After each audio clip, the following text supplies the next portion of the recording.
Lenore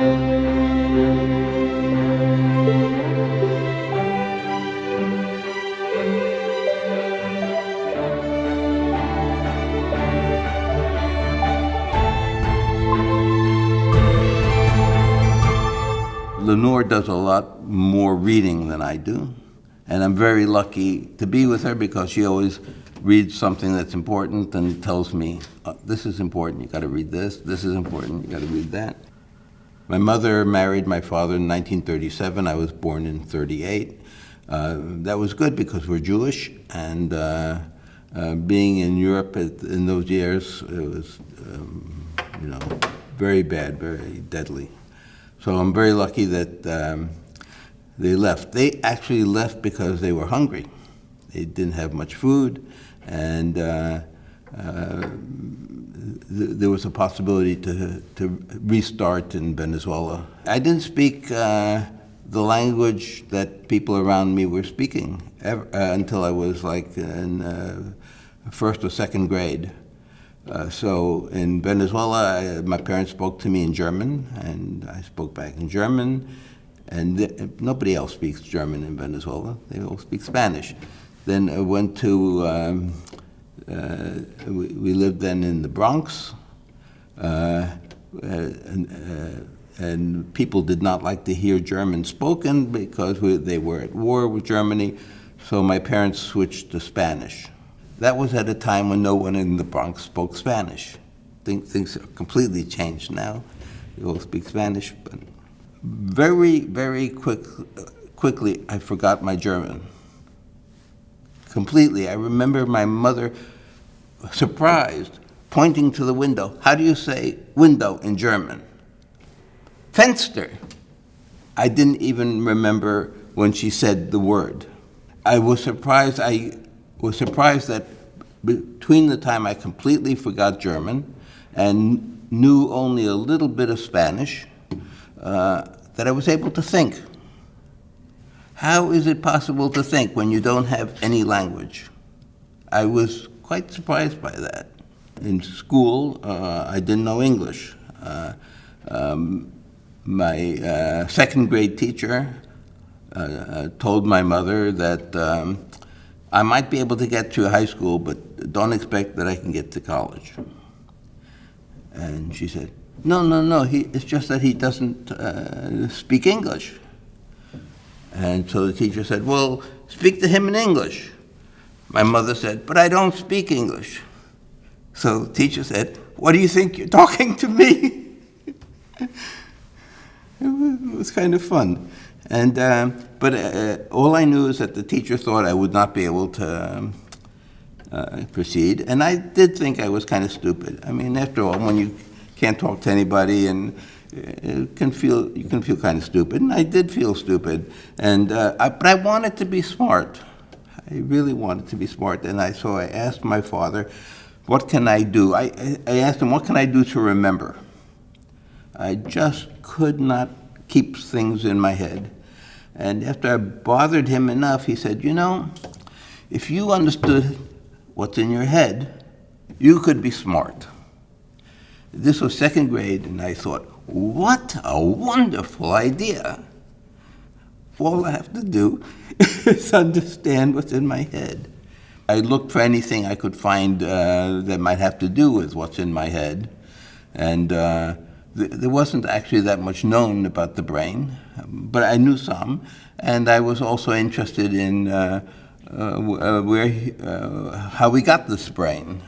So, you know, Cro-Magnon man, who was probably smarter than we are, and then before that, Neanderthals. Well, we thought Neanderthals came before, and going on back, Java man, others. My parents would not accept me to be an anthropologist. I was to be an engineer.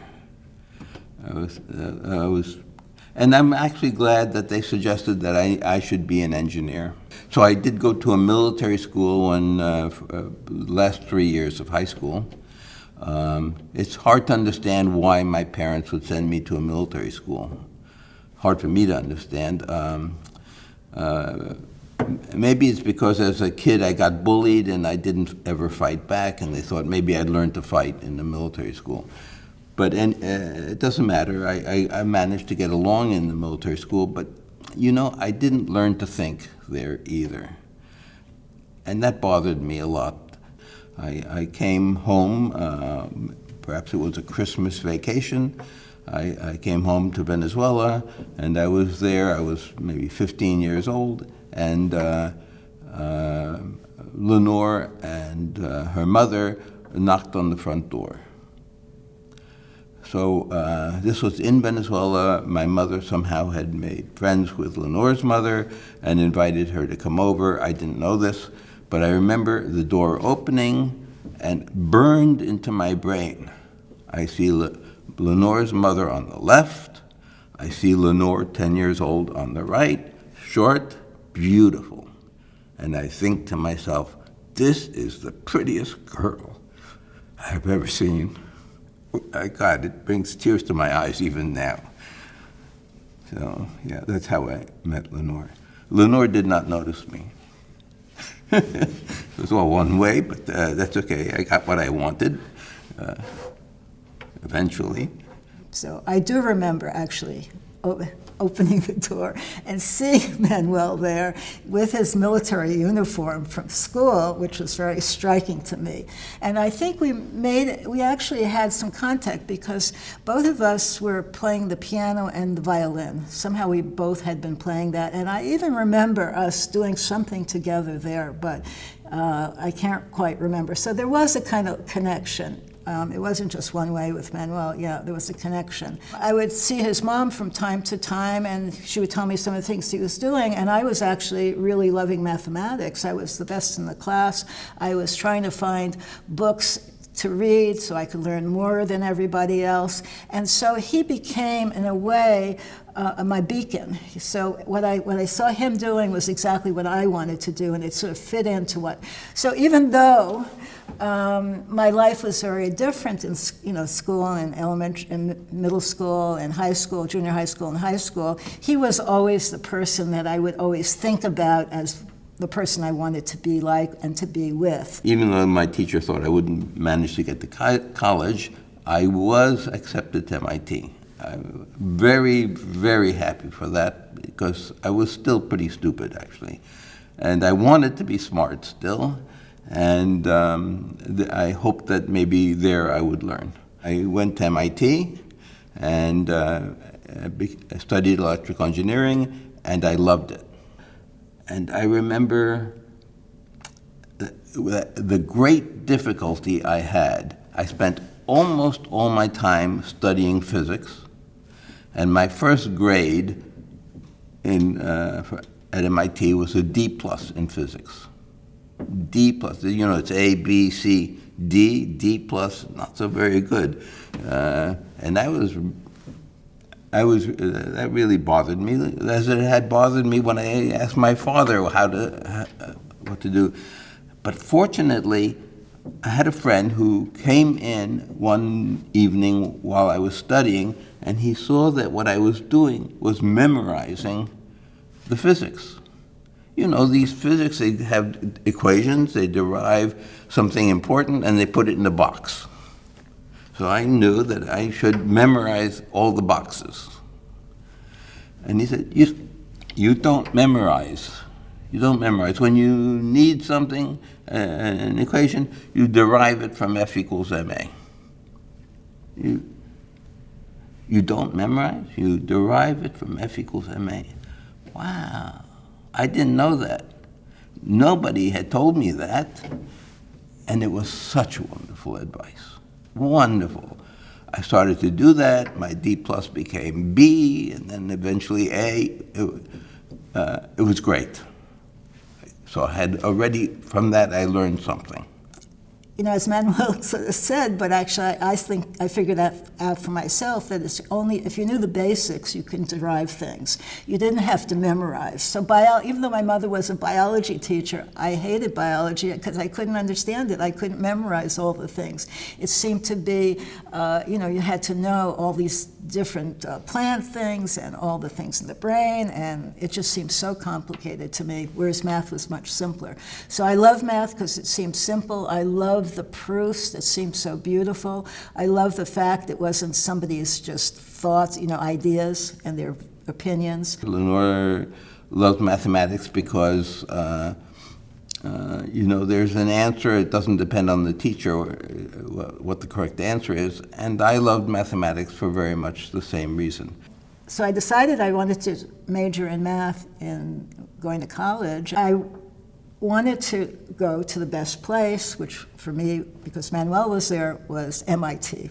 So we started writing. I started writing to him. I got his address from his mom, and I said, this is where I want to go. Can you give me advice? And I think that's where we started really getting to know each other with letters, going back and forth from Venezuela to Cambridge, back and forth. Took, a few days, a week or so for letters to go back and forth. But I think we sort of developed a relationship at that point. I did take a course with Richard Schoenwald, who was teaching us about Freud, and we went through all 20 volumes of Freud. The 21st volume is just an index, so we didn't go through that. But my Freud teacher told me, there's a man come to MIT who, a wonderful neurophysiologist, who does not believe in Freud. Does not believe in Freud. So that was interesting. And he said, you should go and introduce yourself to him. So I did. I found some papers that he had written. I started to read them, and they were wonderful papers. He wrote beautifully. Freud had written a paper called The Future of an Illusion, and McCulloch, this neurophysiologist, wrote a paper called The Past of a Delusion, which was his explanation of his thoughts about Freud. So he was wonderful, and I wanted to work with him. I told him that. He said, read these books and then come back. I wasn't about to read the books, but I loved what he had written, and I had an idea for something that might be useful, which I still think was very useful, and so proved the theorem. That actually, I was delighted with the proof of the theorem, and after that, he took me in. So it was great, so lucky. I was a junior, he took me in, I became his assistant in this lab. His name was Warren McCulloch, a great neurophysiologist, and such a wonderful, supportive person. Supportive. I mean, anything I wanted to do, he supported, encouraged, said I could do it, helped me with it. Until a few months after I started working with him, I told him I want to work on consciousness, and for the first and only time in his life, he put up his finger and said, "You will not work on consciousness." Ooh, that shook me, because that wasn't McCulloch. That was unlike him to tell me no. He had always said yes to everything. And then Walter Pitts, McCulloch and Pitts worked together. Walter Pitts came over and told me, you have so much bone between your brain and the world, and we can't do experiments. I knew that. That wasn't what I didn't want to. I wasn't looking for the circuitry of the brain. I didn't want to go in and understand exactly how the neuron works. I mean, I'm very happy to find out what's known, but that wasn't what I was looking for. I was looking for something that the fourth-grader wanted to understand, a kind of a higher level understanding of what's going on in the brain. Even though he had started to work with Warren at that point, he was still into Freud. And I remember I was very scientific, and I didn't like Freud at all, because I thought you could explain everything Freud said, and not this kind of deep, unconscious thoughts you had, but basically in terms of very concrete scientific ways. So everything he would tell me, I would sort of disagree with him about everything. And I remember one day we even went into this American bookstore, and we went in, we bought philosophy books. So we really started out in a kind of very intellectual way. So when I did my thesis, it was a very well-known thesis, and in fact, people came from Cornell, from Yale, from Harvard, other places to hear my thesis defense, because it was a really new result in this combination of model theory and algebra, and I was using differential algebra. And it was new things. Somebody asked me last night, about the situation for women and men in mathematics, and I sort of said that, look, here Manuel and I got PhDs at MIT. Our theses were both very well acclaimed in different, slightly different areas, but people were very interested in all that. And yet from there on, his trajectory went like this, and mine was sort of like. While Lenore was getting her doctorate, I was still working with McCulloch. Towards the end of that, and senior year, I began to be able to start doing mathematics, and the part of mathematics I especially liked was logic. And logic because I thought that maybe to understand the brain, logic should be important. So first there was Hartley Rogers teaching me computability theory, and then later Marvin Minsky was writing a book called Finite and Infinite Automata, which was really computability theory from a more engineering point of view. And this was great. I got to see the same theory from two different wonderful points of view. Wonderful. So I really learned something there. I think one of the things I learned there, which I especially liked, was, so there was a homework problem in Minsky, and he sort of laid out how you solve it. The problem was to build a machine that could self-reproduce.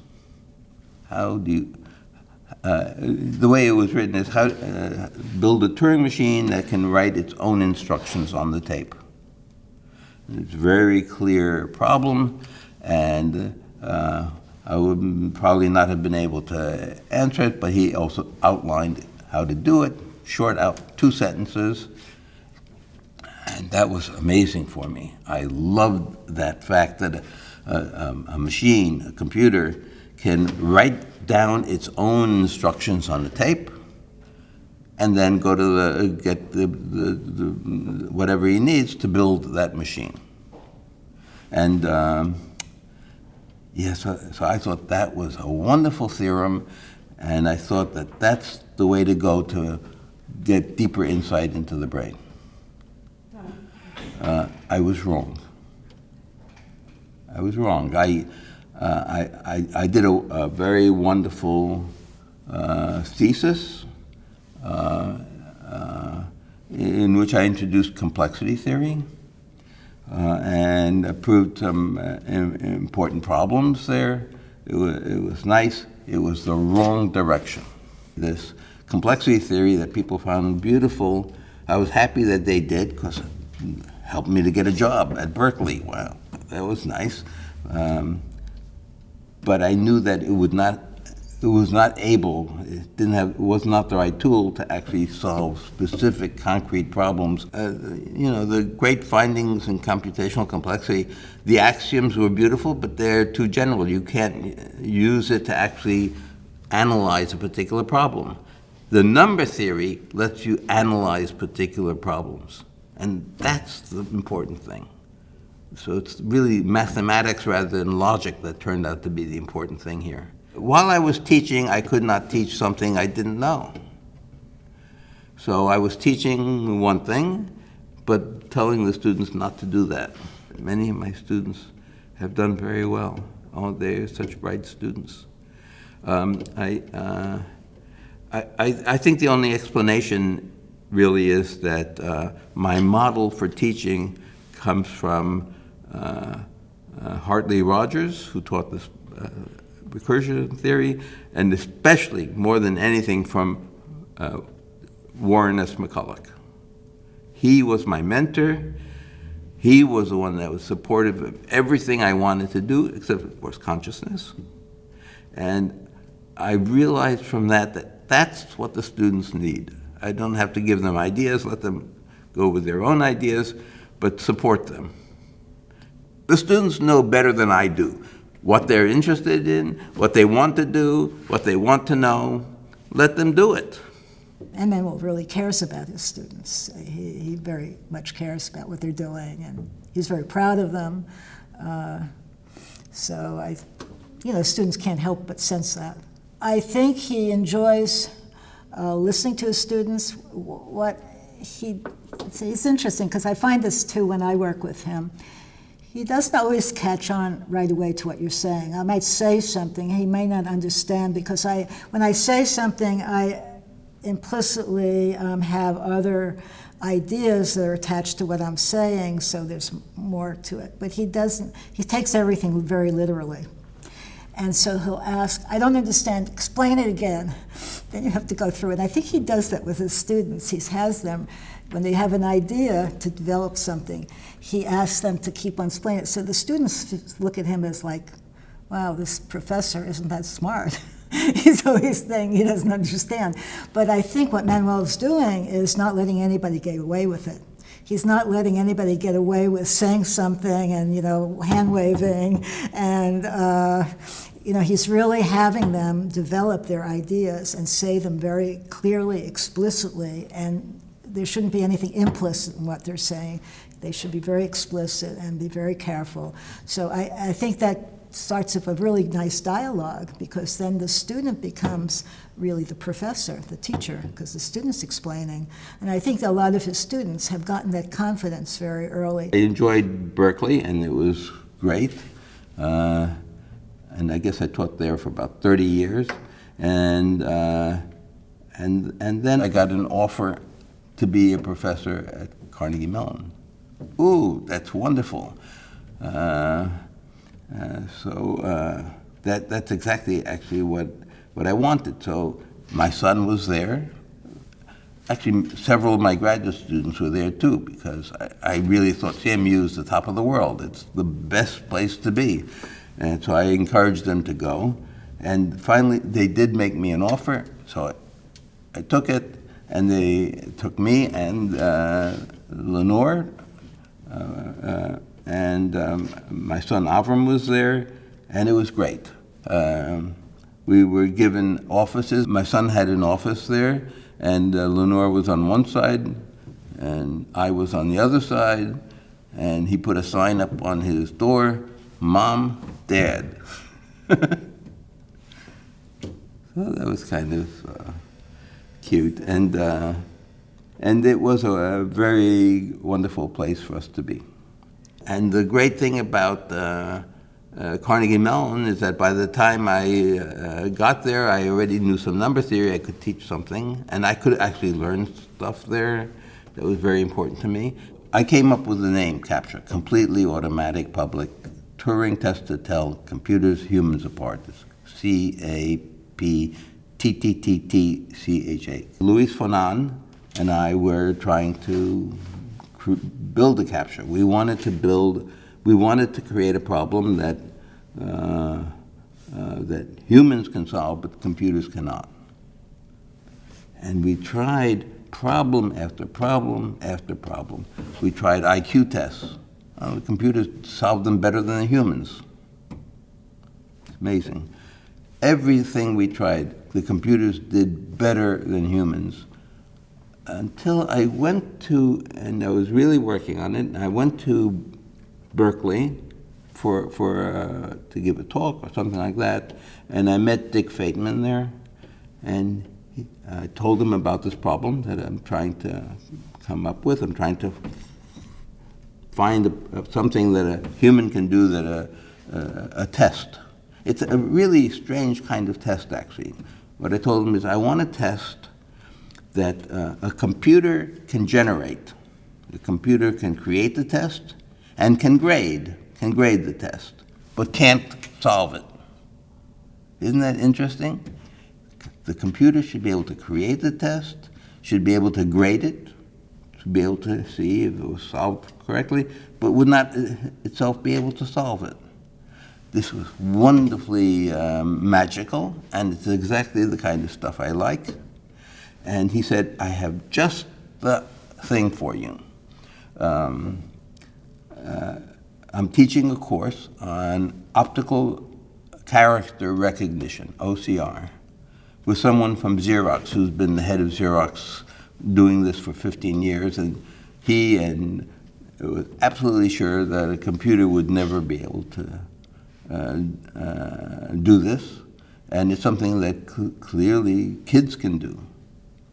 And so this was wonderful. This was the breakthrough I needed.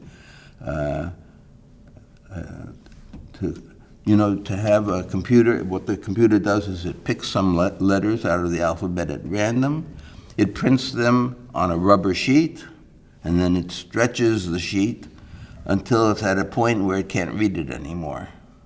And when it can't read it anymore, it still knows the answer because it put those letters on that sheet, but stretched it so it couldn't understand it, and now a human could actually read it. Oh, that's good. So that enables the computer to actually check if the human was correct, if the answer was correct, but itself it could not actually read it. It was a great finding. I'm very grateful to Dick Vateman for suggesting that. See, I was very lucky that I just asked the right person at the right time.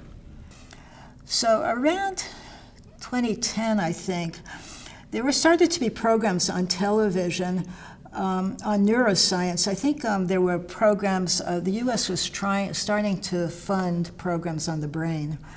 And so there was a talk show that had a whole series of discussions on the brain, and some of them were on consciousness. And that's where I first heard about Bernard Bahr's model, the theater model of the brain. And at that point, I started to look at some of these things, and I did say to Manuel that, hey, it looks like now's the time to go back. I know you've always wanted to do this. Let's go back, and it's time to go back and rethink it. And here's something that sounds like it could be formalized. fMRI was developed in 1990. By the year 2000, people were able to use that fMRI to see what's going on in the brain, and it was okay to study consciousness. And Lenore said, you couldn't work on consciousness, but now you can. Times have changed, it's now possible. And she pointed to this book by Bahr's. It's called The Theater Model of Consciousness, something like that. And it presented a model that's inside the head, which is exactly what the fourth grader was looking for. The model is very simple. Think of the brain as a kind of a theater with a huge audience of processors that are looking at what's going on the stage. And that's the theater. And going on the stage, maybe there's somebody up there that has a problem that they would like to have solved. The typical problem we talk about is, you go to a party, you're there talking to somebody, she's talking to you, you're talking to her, she knows your name. You can't pull out her name. What's her name? And it's embarrassing. It's terribly embarrassing, and in this model, that embarrassment, that processor in the brain that's embarrassed gets up on the stage and says, what's her name? This is really important, I'm embarrassed. And it broadcasts this to all the audience and tells them, and the audience members, these different processors, each with different abilities, each of them looks to see what they can find out about the name of this person. And one of them says, oh, I met her in Heidelberg. She's interested in language. And so these different processors each get up on the stage, say what they know about it, that where I met her, when I met her, what I know about her, you know, all of this to try to get a hold of that name. Because it's there somewhere, you just don't know where. And in my experience, the awful thing about this is that I eventually do get the name, but not until I'm driving home, and it would no longer do me any good. I'm out of there. I'm driving home, and it pops into my head. Pops into my head. Her name is Annalisa. And, you know, you don't know where it comes from. You don't know how but it's wonderful that it comes, and it shows you that some processor in there has been looking for this name, even when you were not aware of it. That's the unconscious thought coming in, and it's very important that this thinking is going on completely unconsciously. There are all of these processors, and each of them has something to offer. Even in the case of this name, you know, they have different things to offer, and the question is, who should get up on the stage? Who should get up on the stage and say what they have to offer? And somehow this has to be decided. And Barr's model, as well as wonderful as it was, didn't explain how these processors decide what's important. He says, you know, they talk to each other and decide who should get up there. That's no solution to the problem. And so the wonderful thing is that Lenore and I came up with a beautiful solution to it. It's a kind of competition, like a chess tournament, you know, where you're trying to, lots of players, and they would like to find out who is the best player. What we found was something wonderful.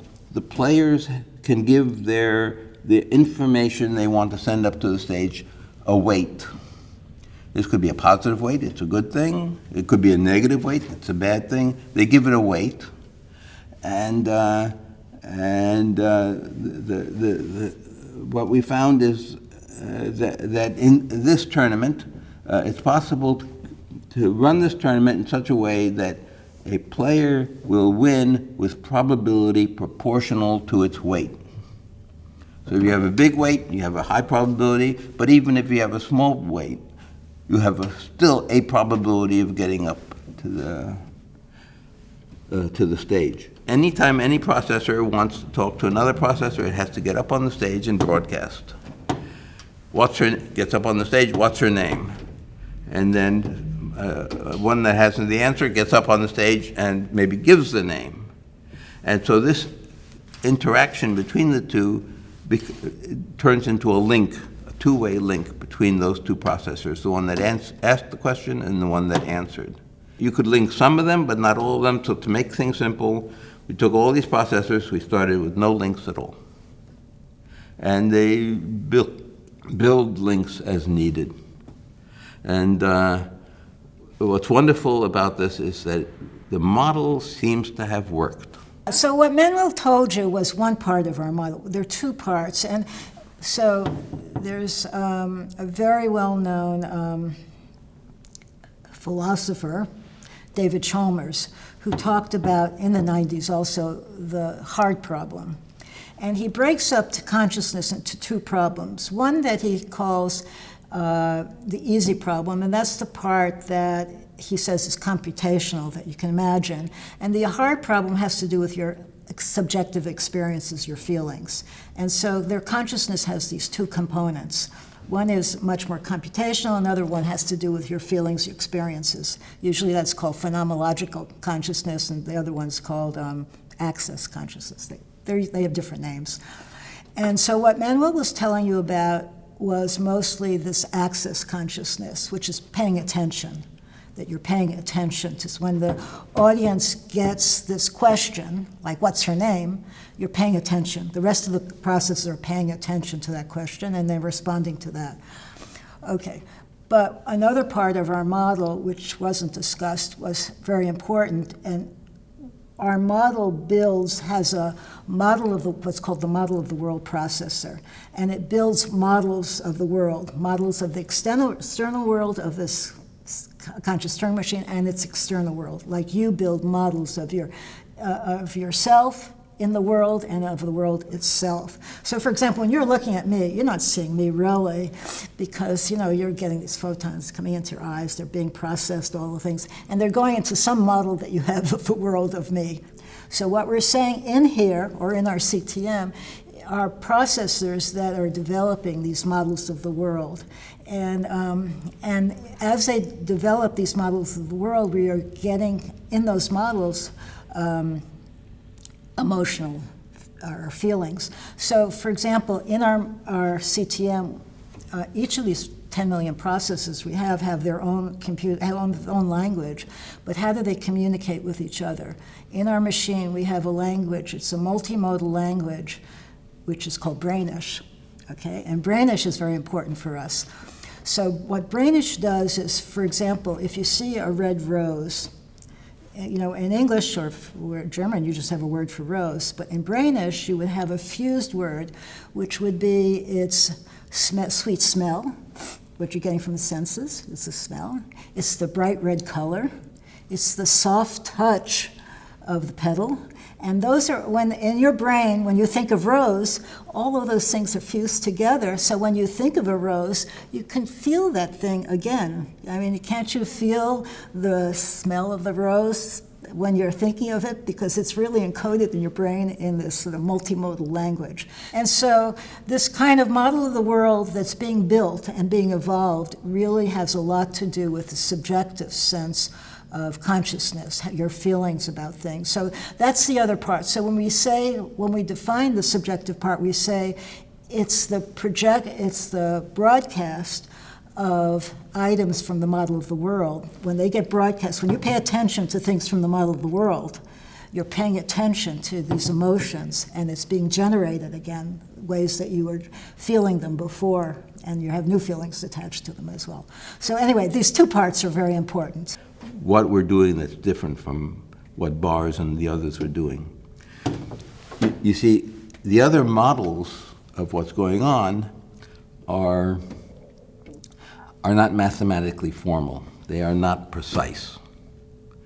And you might wonder why you would want that, but precision, mathematical precision has been very important in science. It's what has enabled us to go forward to a great extent. Here I was a mathematician by now, Lenore is a mathematician. What we wanted to do was take that Bars model, that theater model, and make it precise. We are looking for a model that is very, very simple, the simplest model we can come up with. As Occam's razor was saying, as simple as you can. Einstein said, make it as simple as you can, but no simpler, which he's brilliant, that's quite right. And we wanted a model like that. We wanted a model that would give us clear understanding of consciousness and would be very, very mathematically very simple. As many of the things Manuel's worked on, it's always out of the box and everybody thinks it's a little weird, crazy, or something, And this too, I think, I can't say it's fully accepted. I think there's a lot of, there is skepticism coming from neuroscience, coming from theoretical computers. There is skepticism, but I see that slowly people are starting to say, hey, there's something there. And we just have a new paper, it's on arXiv. I titled it a little bit provocatively called AI Consciousness is Inevitable. We have this formal mathematical model. So it's called a conscious Turing machine. We're inspired by the idea that Turing had to have a very simple model that's powerful. So even though there's the computing in the cloud, can't compute anything more than the Turing machine compute. So whatever you can compute in the cloud, you can compute on a Turing machine. But you can't get your head around the cloud, or even any of these computing systems, supercomputer, cloud computing, whatever. But you can get your head around a Turing machine and prove what it can compute, what it cannot compute. And we're interested in something similar for consciousness, a very, very simple model that we'll talk about what might be conscious, what might not be conscious. With Lenore, we're much better as a team, just much, much better. The work that we're doing with the conscious Turing machine is me and her both, each of us giving what we can. And so the stuff, I think the stuff we're doing will turn out to be accepted eventually.